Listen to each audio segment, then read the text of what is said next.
ሰላም ጤና ይስጥልኝ ክቡራትና ክቡራን ተመልካቾቻችን ከሀዲያ ቴሌቪዥን የሰዓቱን ዜናዎች ይዘን ቀርበናል። ዜናውን እየመራሁ አብሬያችሁ የምቆየው እኔ ዘሪቱ ኤልያስ ነኝ። አርዕስተ ዜናዎቹን በማስቀደም እንጀምራለን። በሆሳና ከተማ ለሚካሄደው 20ኛው የብሔር ብሔረሰቦችና ሕዝቦች ቀን የቅድመ ዝግጅት ስራዎች እየተከናወኑ መሆኑን የሀዲያ ዞን ዋና አስተዳዳሪ አቶ ማቴዎስ አንዮ ተናገሩ። መጪውን የፋሲካ በዓልን ምክንያት በማድረግ አዋሽ ባንክ በሆሳና ከተማ ለሚገኙ ከክርስትና ቤተ እምነት ለተውጣጡ 165 አቅመ ደካሞች ድጋፍ አደረገ። የውሃ ሀብትን በዘላቂነት ማስተዳደርና መጠቀም የሚያስችሉ ተግባራት እየተከናወኑ መሆኑን የውሃና ኢነርጂ ሚኒስቴር ገለጸ። ከውጭ አሜሪካ የደቡብ ሱዳናውያንን ቪዛ መንጠቋን ተከትሎ ደቡብ ሱዳን ቅሬታዋን አቀረበች።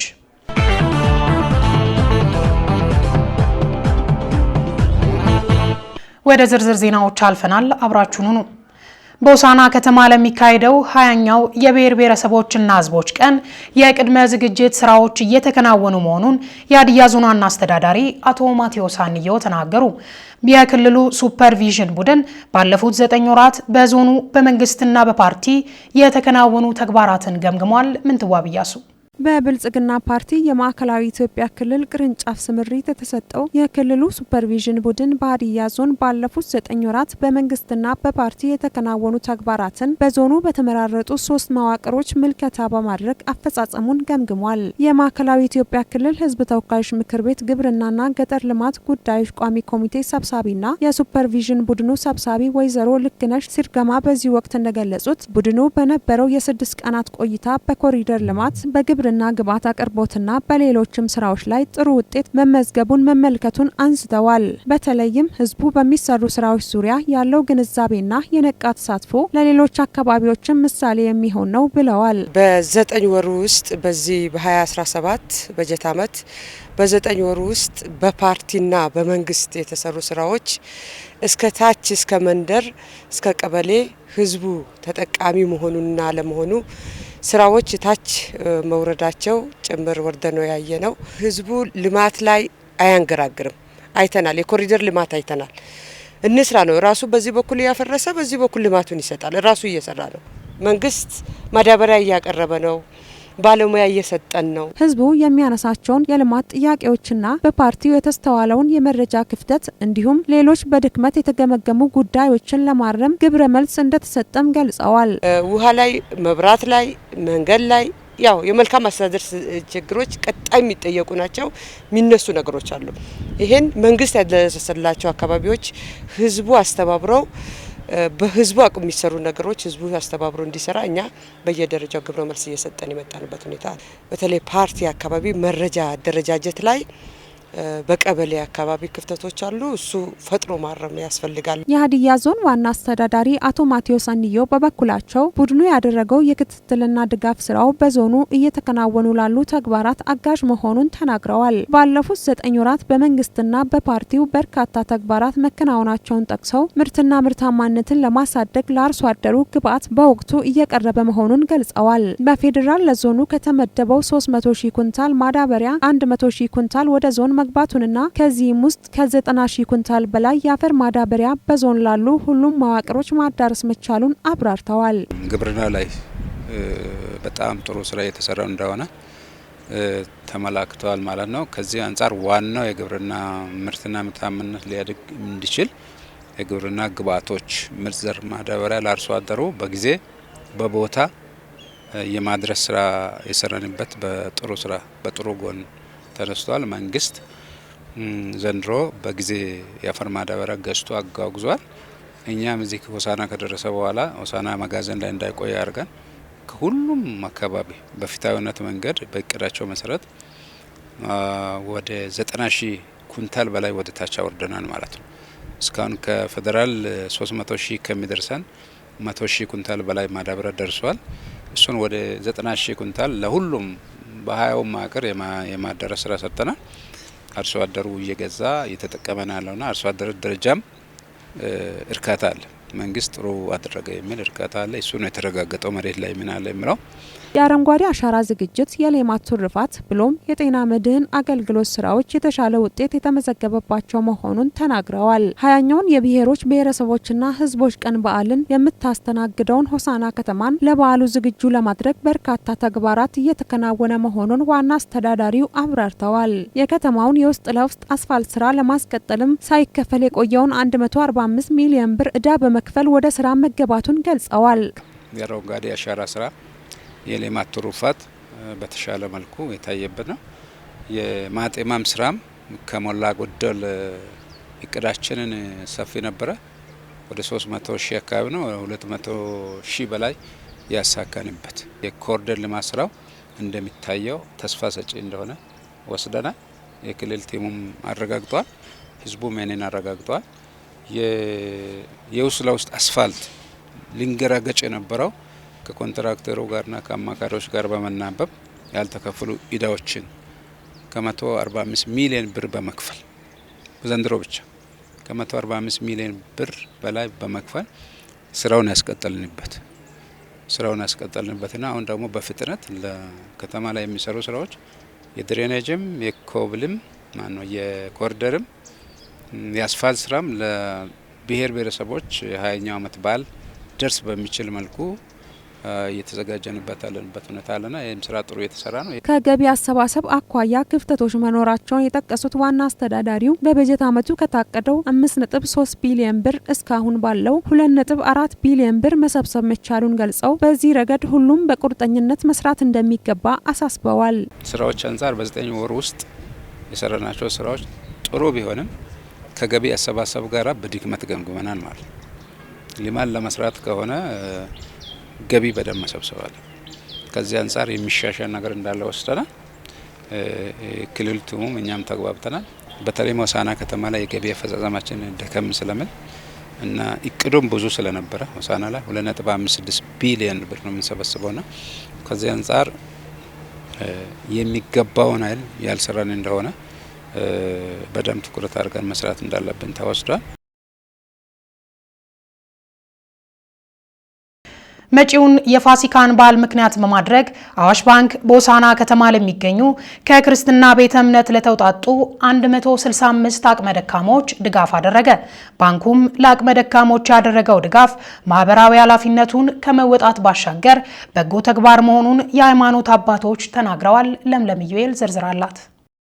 በድጋፍ መርሃ ግብር ላይ የተገኙት በአዋሽ ባንክ የወላይታ ሶዶ ቀጠና ዳይሬክተር አቶ ዘላለም በቀለ እንደተናገሩት አዋሽ ባንክ ይህን መሰል ድጋፍ በመላው የሀገሪቱ ክፍሎች እስከ በዓል መዳረሻ የሚቀጥል መሆኑና ባንኩ ማህበራዊ ኃላፊነቱን እየተወጣ እንደሆነም ገልጸዋል። ይሄ ድጋፍ እንግዲህ በመላው ሀገሪቱ ከምናደርገው ድጋፍ ውስጥ አንደኛው ነው።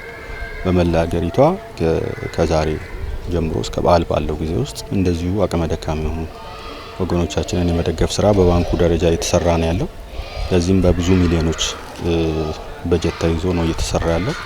ይሄ እንግዲህ ባንኩ ከሚያደርገው አንዱ የማህበራዊ ኃላፊነት አንዱ ድርሻ ነው። እንደ አቶ ዘላለም ገለጻ አዋሽ ባንክ ከበርካታ ማህበራዊ ድጋፎች ባሻገር ትምህርት ቤቶችን፣ ጤና ጣቢያዎችን በመገንባትና ለአቅመ ደካሞች የብድር አገልግሎት በመስጠት ይታወቃል ብለው አሁን የተደረገው ድጋፍ በአይነት ዱቄት፣ ዘይት እና በገንዘብ 2000 ብር ለእያንዳንዳቸው የተሰጠ ሲሆን ከ1 ሚሊዮን ብር በላይ ወጪ እንደተደረገም አብራርተዋል። በዚሁ በቀጠናችን ስር በወላይታም በአርባ ምንጭም ከተማ ይሄ ይቀጥላል።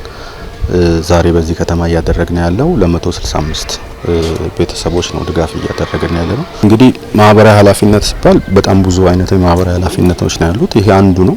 በዓል ላይ እንግዲህ በዓል በኢትዮጵያ ባህል በዓል ላይ ያለውም የሌለውም እኩል የሚያከብርበት ስለሆነ የመረዳዳት ካልቸር ስለሆነ ያንን ለመደገፍ ያደረግነው ነው። ግን ከዛ ውጪ ባሉትም ትምህርት ቤቶችን በመስራት ሆስፒታሎችን፣ ጤና ጣቢያዎችን በመስራት የተጎዱ በጦርነትን በረሃብን በተጎዱ አካባቢዎች የተለየ ድጋፍ በማድረግ የሚታወቅ ነው አዋሽ ባንክ። አቅመ ደካሞችን መርዳት ወንጌል የሚደግፈው ተግባር እንደሆነ የገለጹት የሃይማኖት አባቶች አዋሽ ባንክ ማህበራዊ ኃላፊነቱን መወጣቱ ተገቢ እንደሆነ ተናግረው አቅመ ደካሞችን መርዳት በሌሎች ተቋማትም እንዲጠናከር አሳስበዋል። አሁን ዛሬ እየተደረገ ያለው ተግባር ለምስኪኖች፣ ለችግረኞች በዓላትን አዝነው ለሚውሉ የሰውነት ተግባር ነው።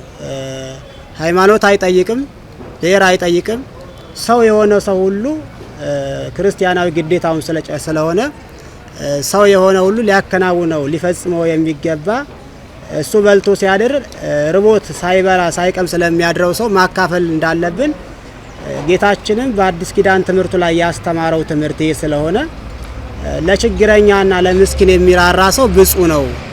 ብጽናን ከሚያሰጡን ተግባራት መካከል አንዱ ለተቸገሩ፣ ላጡ፣ ለሚርባቸው፣ ለሚጠማቸው ሰዎች መራራት ነው። በሀገራችን ያሉትን አቅመ ደካሞችን ሁላችንም ከተባበርን መደገፍ እንችላለንና ይሄ ተሞክሮ በሌሎችም ዘንድ ሁሉም ጋር ቢለመድና ተግባራዊ ቢደረግ መልካም ነው ብዬ አምናለሁ። እሱ መልካም ማድረግን አስተምሮ አልፏል ኢየሱስ ክርስቶስ። ይሄን አርያ በመከተል አዋሽ ባንክ ዛሬ በዓሉን ምክንያት በማድረግ በበዓሉ ላይ አቅም ያነሳቸው ከበዓሉ ጋር ከሌሎች ጋር የጋራ እንዲካፈሉ ማድ ራሳቸውን ሰርቶ እንዲብሉ የሚያስችለውን ይሄን የሚታዩትን 25 ኪሎ ዱቄትና 5 ሊትር ዘይት እንዲሁም ደግሞ የገንዘብ እርዳታ በአካውንታቸው አድርጓል። ኢየሱስ ክርስቶስ መልካም ስራ ሰርቶ እንዳሳየን እያንዳንዳችንን በየአካባቢያችን ያሉ አቅመ ደካሞችን ባለን ነገር በመደገፍ በዓሉን በጋራ ማክበር አለብን ያሉት የሃይማኖት አባቶች ይህንንም ድጋፍ ያበረከተውን አዋሽ ባንክ አመስግነዋል። እንግዲህ አዋሽ ባንክ ከቤተ እምነቱ ከኦርቶዶክስ ቤተክርስቲያን ከሀዲያና ስልጤ ሀገረ ስብከት ጋራ በመነጋገር ቢያንስ እንደው ችግራችን ሙሉ በሙሉ የሚቀርፍ እንኳን ባይሆን በዓላትን እንደው ደስ ብሎን እንድንውል እግዚአብሔር ይጠብቅልን፣ እግዚአብሔር ይስጣችሁ ብላችሁ እናንተም እንድትመርቁ ቤተክርስቲያናችን እንድትሰፋ ስራችንም እንዲባረክልን ይሄንን ተግባር የሰሩ እየመሩ ያሉ የባንኩም ሰራተኞችን ጭምር እግዚአብሔር እንዲጠብቅልን እንድትመርቋቸውም ጭምር ነው። ኢየሱስ ክርስቶስ እንዲህ አለ፣ እኔ ታምሜ አልጠየቃችሁም፣ ታስሬም አልጠየቃችሁም፣ ተሪቤም አላበላችሁም፣ ተሪዜም አላለበሳችሁም፣ አንተን የት አግኝተን እንደሄን እናረጋለን አሉ። እናንተ በጠገባችሁ ያለውን ለአንዱ ደካማ ያደረጋችሁ ለኔ እንዳደረጋችሁ ነው ያለው። ዋናው የእግዚአብሔር የልብ ሐሳብ አለበትን ነው ዛሬ እዚህ ላይ የተደረገው። ስለዚህ ባንኩን እጅግ አድርገን በሆሳና አማኞች ካውንስል ስም እንዲሁም በወንጌላውያን ቤተክርስቲያናት ህብረት ስም እጅግ አድርገን እናመሰግናለን። እርስ በርሳችን ተጋግዘን በመናደርገው ጉዞ አዋሽ ባንክ የኛን ስራ ስለሰራልን ከኛ ጋር ስለቆመ አላማችንን ስለደገፈ በጣም ነው የምናመሰግነው። በእለቱም ድጋፍ የተደረገላቸው አቅመ ደካሞች እንደተናገሩት አዋሽ ባንክ በገንዘብና በአይነት ባደረገላቸው ድጋፍ መደሰታቸውን በመግለጽ አመስግነዋል ስትል ባልደረባችን ሁላገርሽ ቡባሞ ዘግባለች።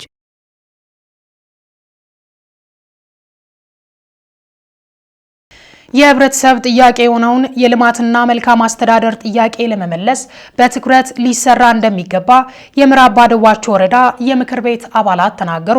ምክር ቤቱ 4ኛ ዙር 12ኛ የሥራ ዘመን 26ኛ መደበኛ ጉባኤ በተለያዩ አጀንዳዎች ላይ ተወያይቷል። ቤተልሔም ደመቀ ተጨማሪ አላት።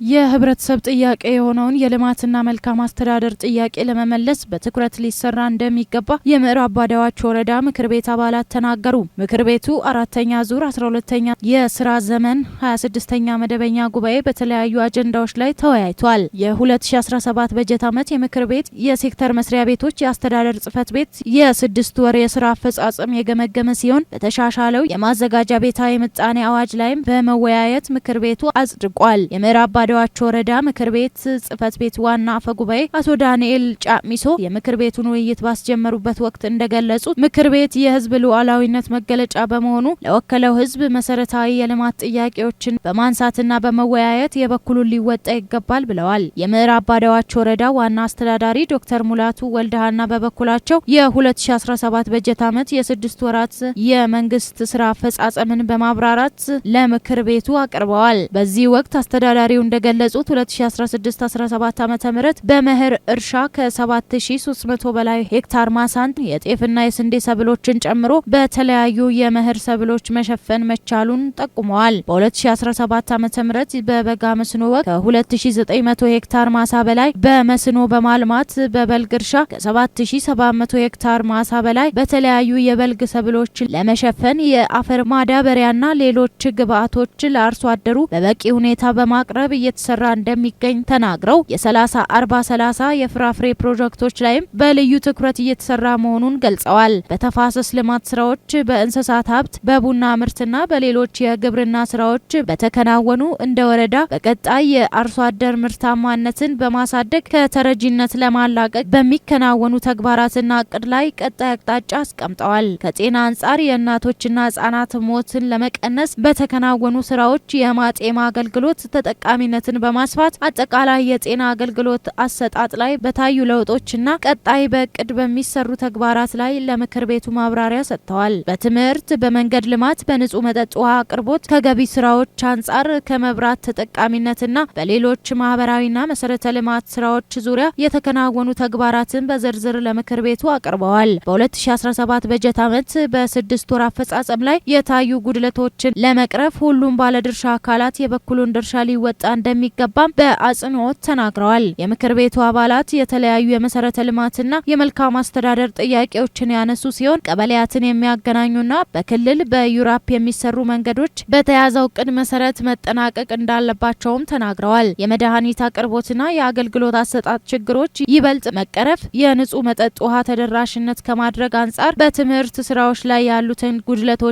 ከማረም አንጻር በታዳጊ ማዘጋጃ ከተሞች አካባቢ የሚሰሩ ስራዎችን በተመለከተና ሌሎች መሰል ጥያቄዎችም የተነሱ ሲሆን የታዩ ጉድለቶችም ተገምግመዋል። ከምክር ቤቱ አባላት ለተነሱ አስተያየቶችና ጥያቄዎች የተለያዩ ሴክተር መስሪያ ቤቶች ኃላፊዎችና የወረዳ አስተዳዳሪ ዶክተር ሙላቱ ወልደሃና ምላሽና ማብራሪያ ሰጥተዋል። በመድረኩ ላይም አዲስ የተሻሻለው የማዘጋጃ ቤታዊ ምጣኔ አዋጅና ሌሎችም ከገቢ አንጻር ቀጣይ የሚከናወኑ ተግባራት ዝርዝር ሀሳብ ቀርቦ በምክር ቤቱ አስተያየት ተሰጥቷል ሲል የዘገበው የምዕራብ ባዳዋቾ ወረዳ መንግስት ኮሚኒኬሽን ጉዳዮች ጽህፈት ቤት ነው። የደህንነትንና የሰላም እጦት ምክንያቶችን በማስወገድ ለለውጥ በትኩረት እንደሚሰራ ሶፎስ አፍሪካ የተሰኘ ሀገር በቀል ድርጅት አስታወቀ። ሶፎስ አፍሪካ ለዋቸሞ ዩኒቨርሲቲ መምህራንና ተማሪዎች የደህንነትና የሰላም እጦትን በማስወገድ ለለውጥ መዘጋጀት በሚል መሪ ሀሳብ ስልጠና ሰጥቷል። ምንትዋብ እያሱ የዋቸሞ ዩኒቨርሲቲ የህዝብ ግንኙነትና ዓለም አቀፍ ጉዳዮች ዳይሬክቶሬት ዳይሬክተር አቶ ዳንኤል ገዴ በስልጠና ማስጀመሪያ ወቅት ዩኒቨርሲቲው በ7 ኮሌጆችና በተለያዩ የምርምር ማዕከላት በአግሮ ፕሮሰሲንግ፣ በሜዲካል ቱሪዝም፣ በተከታታይ የኃይል አቅርቦትና በተቀናጀ የማህበረሰብ አገልግሎቶች ላይ በትኩረት እየሰራ መሆኑን አስታውቀዋል። ለሀገር እድገትና ለውጥ ከምሁራን ብዙ ይጠበቃል ያሉት አቶ ዳንኤል የተለወጠ ቀና አእምሮና አስተሳሰብ፣ መተማመንና ውጤታማ ንግግር ተግባራዊ ማድረግ ያስፈልጋል ብለዋል። እምነትን መገንባት በሚሰራው ስራ ላይ ባለኝ ራዕይ ላይ ይሄን ማምጣት እችላለሁ፣ ውጤታማ ሊሆን እችላለሁ፣ የተቋምንም የራሴንም ራዕይ ማሳካት እችላለሁ ብሎ በራሱም መተማመን የሚተማመን ዜጋ መፍጠር እጅግ በጣም ወሳኝ ነው። ፖዚቲቭ አቲቲዩድ ማይንድ ሊኖረን ይገባል። ያን ካልቸር ደግሞ ዴቨሎፕ ማድረግ መቻል አለብን። ይሄንን አካዳሚክ ስታፉም አድሚኒስትሬሽን ስታፉም በተመሳሳይ መልኩ ደግሞ ተማሪዎቻችንም ይሄንን ፖዚቲቭ አቲቲዩድ ይዞ የተሻለ አመለካከት ይዞ ሀገራቸውን ማገልገል እንዲችሉ እየሰራ ያለበት ጉዞና ርቀቱ እጅግ በጣም የሚያስመሰግን ስለሆነ አንዴ በሞራል ብትደግፉ። የሶፎስ አፍሪካ ድርጅት የአቅም ግንባታ ኦፊሰር አቶ ቢኒያም ታደሰ በበኩሉ በኢትዮጵያ ብሎም በአፍሪካ ስር የሰደደውን ድህነትና ኋላ ቀርነት ለማሸነፍና የተለወጠ የማህበረሰብ አካል ለመፍጠር የተማሩ ግለሰቦች የመፍትሄ አካል ሊሆኑ ይገባቸዋል ብለዋል። ለሀገራችን እንግዲህ ትልቁ እንቅፋት ያው ድህነት ትልቁ በሽታችን ነው፣ ትልቁ ችግራችን ነው። ይሄን ድህነት ግን የሚፈጥሩ ሶሳይታል ኢልስ የምንላቸው ማህበረሰባዊ በሽታዎች አሉ። ከነሱ ውስጥም እንግዲህ ተቀዳሚው ሙስና ነው። ሌላው ዘረኝነት ነው። ሌላው የሃይማኖት አክራሪነት ነው። እነዚህን እንግዲህ ዋና የሚባሉ በሽታዎችን መዋጋትና ማሸነፍ ካልቻልን ድህነትን ከኢትዮጵያ ብሎም ደግሞ ከአፍሪካ ነቅለን ማውጣት አንችልም። ሁሉም ሰው ለመፍትሄው አካል ነው ብለን እናስባለን። የመፍትሄው አካላት መንግስት ነው፣ ሌሎች ናቸው ብሎ ከመጠቆም በፊት የዚህ የችግሩም የመፍትሄውም አካል እኔ ነኝ ብሎ ህብረተሰቡ መውሰድ አለበት። የሶፎስ አፍሪካ ሀገር በቀል ድርጅት ዋና ዳይሬክተር ዶክተር ደስታ ሄሊሶ በዚህ ወቅት እንደገለጹት ሶፎስ አፍሪካ የተሰኘ ግብረሰናይ ድርጅት እንደ ኢትዮጵያን አቆጣጠር በወርሃ ነሐሴ 2013 ዓ.ም መቋቋሙን ጠቁመዋል። የድርጅቱ ዓላማም በሀገራችን ኢትዮጵያ ብሎም በአፍሪካ አህጉር ስር የሰደደውን የድህነትና ድህነት ፈጣሪ የሆኑ ማህበረሰባዊ በሽታዎችን ማሸነፍ የሚቻልበትን ስልቶች ለማህበረሰቡ ማሳወቅ መሆኑን ዶክተር ደስታ አስረድተዋል። የሶፎስ አፍሪካ ዋና ዓላማው በኢትዮጵያ እና በአፍሪካም ድህነትንና ድህነት ፈጣሪ የሆኑ ማህበረሰባዊ በሽታዎችን ማሸነፍ የምንችልበትን ስልት ለሰዎች ማስተዋወቅ ደግሞም ከማህበረሰቡ ጋር እነዚህን ማህበረሰባዊ በሽታዎች ከድህነት ጀምሮ እንደ ሙስና፣ ዘረኝነት እና ሃይማኖታዊ ጽንፈኝነት ያሉትን ለማሸነፍ አብሮ መስራት ነው። ሶፎስ አፍሪካ ድርጅት ከኢትዮጵያ ውጪ በሀገረ እንግሊዝና በአሜሪካም መቋቋሙን የተናገሩት ዶክተር ደስታ በኢትዮጵያ በተለያዩ አካባቢዎች አውታረ መረብ በመዘርጋት የድህነትና የኋላ ቀርነትን ምክንያቶች በጥናት በመደገፍ ለይቶ ለማስወገድ በትኩረት እየሰራ እንደሚገኝ አስረድተዋል። አዲስ አበባ አቋቁመናል። አዋሳ፣ ወላይታ ሶዶ፣ ሆሳናም፣ ናዝሬት፣ አዳማ፣ ቢሾፍቱ አሁን ደግሞ ቅርብ ጊዜ ደሴ አቋቁመናል። ድህነት ፈጣሪ የሆኑ ማህበረሰባዊ በሽታዎችን ለማሸነፍ የወሰኑ ሰዎች አንድ ላይ ተባብረው በኢትዮጵያ ለውጥ እንደሚያመጡ በማመን ነው አውታረ መረቦችን የምናቋቁመው። ኢትዮጵያ የተሻለች ሀገር እንድትሆን እኛም መስራት እንችላለን፣ እኛ ተለውጠን ኢትዮጵያን መለወጥ እንችላለን ብለው የሚያምኑ ሰዎች የተሰባሰቡበት አውታረ መረብ ነው። ዶክተር ደስታ አክለውም ድህነትን በማስወገድ ለለውጥና ለእድገት በአንድነት የሚያስብና በስነ ምግባር የታነጸ ትውልድ እንደሚያስፈልግ ጠቁመው ይህን ዓላማ በምሁራን ለማስረጽና የእድገት ማነቆ የሆኑትን ሙስናና የሃይማኖትና የብሔርተኝነት አክራሪነት ከሀገሪቱ ብሎም ከአህጉሪቱ ለማስወገድ የሚረዳ ስልጠና ለዋቸሞ ዩኒቨርሲቲ መምህራንና ተማሪዎች መሰጠቱን አስታውቀዋል። በዋቸሞ ዩኒቨርሲቲ አስተማሪዎችና ተማሪዎች እንዲሁ የአውታረ መረቡ አካል እንዲሆኑ ስለፈለግን ነው እዚህ የመጣ ነው። አሁንም ይሄ አውታረ መረብ እየተጠናከረ በተማሩትም ሰዎች ውስጥ በሌሎችም ይሄ አውታረ መረብ እየተስፋፋ እንዲሄድ ነው የምንፈልገው። ይህንን አውታረ መረብ የተሳተፉ ሰዎች በዚህ ኔትወርክ ውስጥ ያሉት ሰዎች የሶፎስ አፍሪካ ራዕይ፣ የሶፎስ አፍሪካ ሀሳብ አራማጆች ይሆናሉ ማለት ነው። ራሳችንን ተረድተን የተለወጥን መሆን አለብን። የተለወጥን ሆነን ደግሞ በኢኮኖሚም ራሳችንን የምናሻሽል መሆን አለብን። ስለዚህ ሶፎስ አፍሪካ በእነዚህ በሶስቱ ዙሪያዎች ላይ ይሰራል። አንዱ ጥናት ነው፣ ሌላው መለወጥ ነው፣ ሌላው ደግሞ በስነ ምግባር የታነጹ ሀብተ ፍሬዎችን ማፍራት ነው። ለውጡን እውን በማድረግ የተሻለች ሀገር ለመፍጠር ሌት ተቀን መስራት እንደሚያስፈልግ የተናገሩት ዶክተር ደስታ ሁሉም የማህበረሰብ ክፍሎች በተለይም ምሁራን የአውታረ መረብ አባል በመሆን የነቃ ማህበረሰብ ከመፍጠር ረገድ የበኩላቸውን ድርሻ መወጣት እንዳለባቸውም አሳስበዋል። ዘገባው የባልደረባችን ደለለኝ ጋሻውን ነው። የውሃ ሀብትን በዘላቂነት ማስተዳደርና መጠቀም የሚያስችል ተግባራት እየተከናወነ መሆኑን የውሃና ኢነርጂ ሚኒስቴር አስታወቀ። ቤተልሔም ደመቀ የተቀናጀ የተፋሰስ አስተዳደር ፕሮጀክት ብራይት ፕሮጀክት በአባይ አዋሽና ተከዜ ተፋሰሶች ላይ በይፋ ተጀምሯል። የተቀናጀ የተፋሰስ አስተዳደር ፕሮጀክቱ የውሃና መሬት ሀብት ማዕከል ከውሃና ኢነርጂ ሚኒስቴር ጋር በጋራ የሚተገብሩት የ5 ዓመት ፕሮጀክት ነው። የውሃና ኢነርጂ ሚኒስትር ዴኤታ ዶክተር አብርሃም አዱኛ በወቅቱ እንደገለጹት መንግስት በሀገሪቱ በሚገኙ የውሃ ሀብት ውጤታማ በሆነ ሁኔታ ጥቅም ላይ ለማዋል የተቀናጀ የውሃ አስተዳደር መቀረጹን ተናግረዋል። ይህንንም ተከትሎ የውሃ ሀብቱን በዘላቂነት ለመጠቀምና ለማስተዳደር የሚያስችል የተለያዩ ተግባራት እየተከናወኑ እንደሚገኙ አስታውቀዋል። በአባይ አዋሽና ተከዜ ተፋሰሶች ይፋ የተደረገው የተቀናጀ የተፋሰስ ፕሮጀክትና ሌሎች ተመሳሳይ ፕሮጀክቶች ተግባራዊ እየተደረጉ እንደሚገኙ ለአብነት አንስተዋል። እነዚህ እየተተገበሩ ያሉ ፕሮጀክቶች የውሃ ሀብትን ከመጠቀም አንጻር ከፍተኛ ሚና እንደሚጫወቱ ሚኒስትር ዴኤታው ተናግረዋል። በአገር አቀፍ ደረጃ ያዘጋጀነውን የተቀናጀ የውሃ ሀብት አስተዳደር ፕሮግራም ኢምፕሊመንት ለማድረግ ወደ መሬት ለማውረድ የሚያግዙ ፕሮግራሞች ናቸው። እነዚህ ብቻ አይደሉም።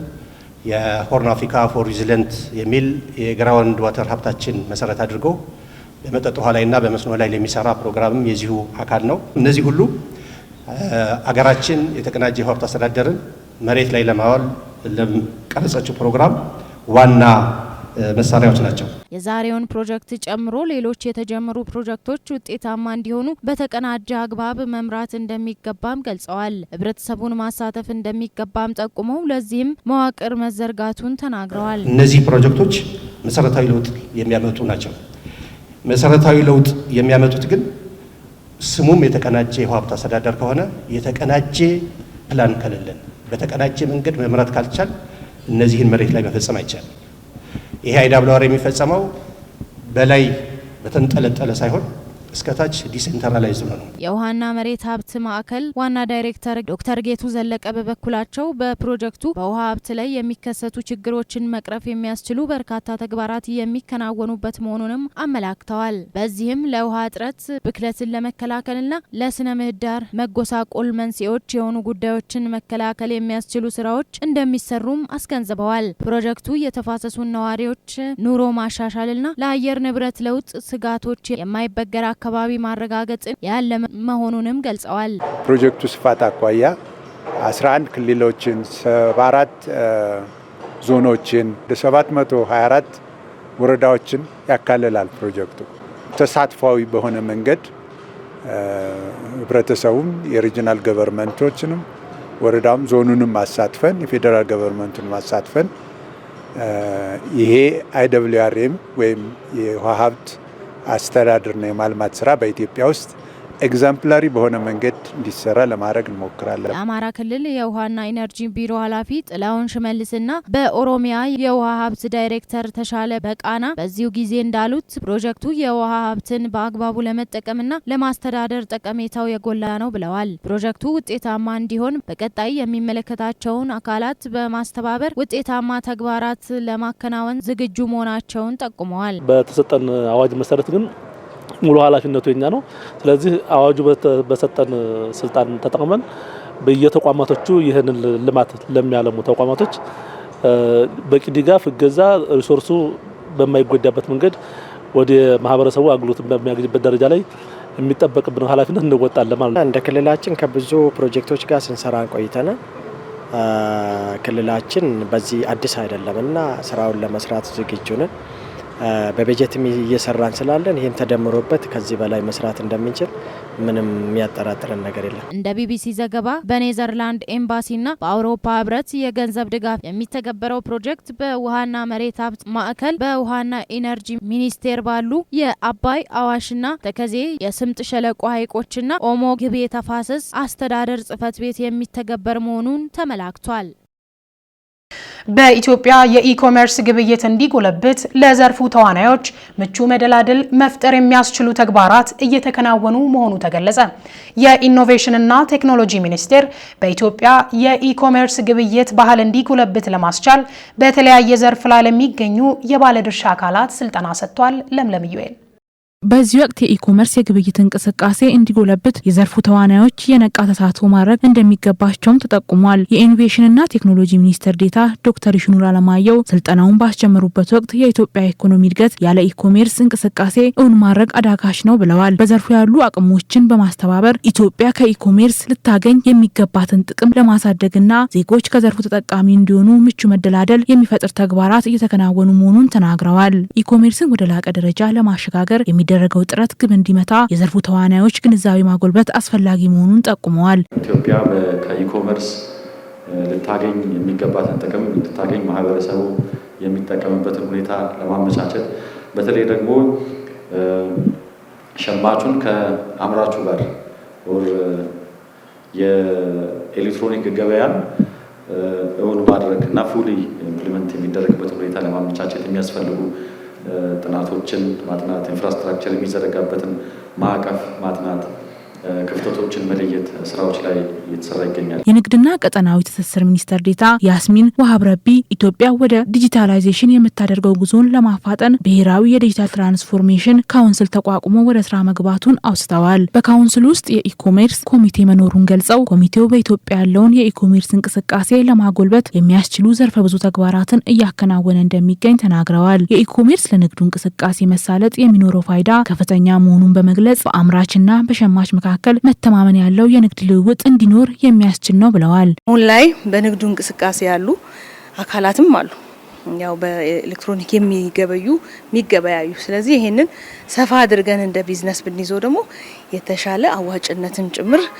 በኢኮኖሚም ተጠቃሚነት ስራ መፍጠር ላይም ከፍተኛ ሆኖ አስተዋጽኦ እናበረክታለን የሚለውንም ነገር አይተው በዚህ ኢኮሜርስ ላይ ጀማሪ ሆኖ እንቅስቃሴ የሚያደርጉትም ተበረታተው እንዲጠናከሩ ገና ደግሞ ስራ ውስጥ ያልገቡ ደግሞ ይሄ እንደ ትልቅ መልካም አጋጣሚ ወስደው ምናልባት ሱቅና የተለያዩ የስራ ቦታዎችን ማግኘት የማይችሉ ጭምር ተደራሽ ያልሆኑ የህብረተሰባችን ክፍል ጭምር ቤታቸው ሆነው ንግድ መነገድ እንደሚችሉ በህጋዊ አሰራር ስርዓቱ ሲገባ ደግሞ የተሻለ ተጠቃሚነትም እንደሚኖር ንግዱንም ለማስፋት እንደሚያስችል ጭምር ግንዛቤው መፍጠር ያስፈልጋል። የኢትዮጵያ ብሔራዊ ባንክ የክፍያ ስርዓት ዳይሬክተር ሰለሞን ዳምጠው በሀገሪቱ የኢኮሜርስ አሰራር እየተለመደ ቢሆንም በማህበረሰቡ ዘንድ ባህል እንዲሆን መስራት እንደሚገባ ተናግረዋል። እንደ ኢዜአ ዘገባ የአፍሪኮም ቴክኖሎጂ ዋና ስራ አስፈጻሚ ባህሩ ዘይኑ በበኩላቸው ስልጠናው የግሉ ዘርፍ ቀልጣፋ፣ ዘመናዊና ጥንቃቄ የተሞላበት የኢኮሜርስ ግብይት እንዲያሳልጥ ተጨማሪ አቅም የሚፈጥር መሆኑን ገልጸዋል። አሁን ላይ እንደሚታወቀው ማንም ሰው በዲጂታል አማካኝነት ክፍያ እንዲከፍል የሚያስችሉ ስነ ምህዳር ተፈጥሯል ማለት ነው። ይሄ አንዱ ትልቁ ሁኔታ ነው። ይህንን ግን የበለጠ ለማስፋት ከብሔራዊ ባንክ አኳያ በዲጂታል ክፍያ ውስጥ የሚከናወኑ ተዋናዮችን ማብዛት፣